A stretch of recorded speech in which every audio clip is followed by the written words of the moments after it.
condition where the things that were once your favorite hobbies feels like they are not interesting anymore. A condition where night feels very heavy and difficult because falling asleep feels almost impossible. And the energy level always stays low with a constant feeling of worthlessness and guilt. Globally, there are around 300 million people suffering from depression, and 1 out of 6 people experience depression at least once in their lifetime. Trust me, we all go through difficult situations in life. We all go through a lot of sadness and a lot of hard times, but not everybody is depressed. Nowadays, we have started using this term depression like common cold. It's a serious matter, and there are both psychological and physiological, biological reasons behind depression, and it's time we start taking it seriously. A lot of times, people believe that they are depressed even when they are not, and this belief eventually turns into depression, and it's not their fault. We human beings and our emotions, probably the most complicated thing in the earth, isn't it? So, coming back to depression, depression is a serious mood disorder that goes beyond normal sadness. The symptoms last at least for 2 weeks, and we see these symptoms throughout the day and almost every day recurrently. Some of the symptoms of depression include persistent low mood, loss of interest or pleasure in things that was once very enjoyable, changes in sleep, which can include insomnia, which means not being able to sleep, or oversleeping, sleeping all the time. It can also include changes in appetite or weight, which can include eating too much or too little, low energy even while doing smaller tasks, difficulty concentrating, which includes poor focus and even memory issues, feeling of worthlessness or guilt, which comes with the feeling that you're not worth of anything, and depressed people can also criticize themselves a lot. It can also include psychomotor changes, which means moving or speaking either very slowly or being restless about something and moving and speaking very fast.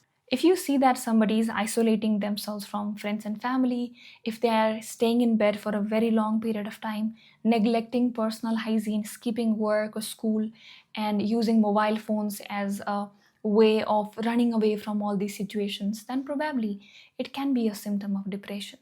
There can be various reasons that can trigger depression, which can include chronic stress, social isolation, a trauma because of a certain activity, a sudden big change in their life, or there can also be biological and neurological reasons like genetics. People who have a family history of depression are more prone to this problem, and there can be reasons associated with the structure of the brain, like if our brain cannot calm ourselves down, if the prefrontal cortex cannot function properly, and if the sections like amygdala is hyperactive, it can also cause depression. And neurotransmitters also play a very important role in depression, especially the neurotransmitters like serotonin and dopamine. Serotonin works to regulate our mood, and dopamine is the reward chemical. When there are imbalances of these neurotransmitters in our body, it can lead to a condition called anhedonia, which means we cannot feel the excitement or joy any longer. So, you may have noticed that a lot of antidepressant medicines that are given to people who suffer from depression are SSRIs, which works to boost the level of serotonin in our body. Now, let's talk about a few things that we can do at home to manage depression better. The first and a very effective thing to do if you feel depressed is to get sunlight, especially the morning sunlight.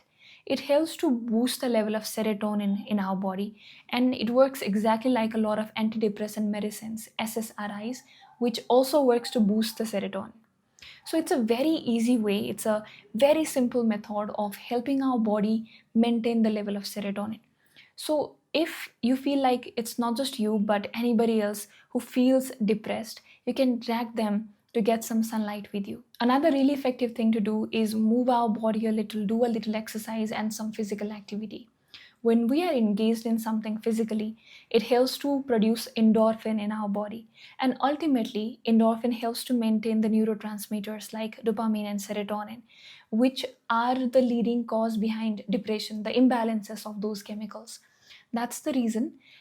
Try to engage in some basic stretching to get started, and ultimately try to have more and more physical activity like go for a run, go for a walk, and if possible, you can also join a gym, which can help you to set your habit and produce endorphin on a regular basis. Another recommendation I have is rather than isolating yourself, try to be around people you love and can trust. Social bond helps to produce oxytocin in the body, which ultimately reduces the level of cortisol, which is the stress hormone. A lot of studies have proven that stress and isolation are prime reasons behind depression. So, trying to build as good social bond as we can really help to manage depression in a good way. And at the same time, try to avoid such relationships which does not help you feel good. There are also some other life habits like journaling, meditation, mindfulness, good nutrition, and really good sleep that can help to manage depression better. I had talked about some confidence building strategies and some breathing techniques in my last video, which can help you out to deal with anxiety and depression. That's all for today's video, but I hope that you get the courage and strength to deal with the problems of your life right now. Have a good day and take care.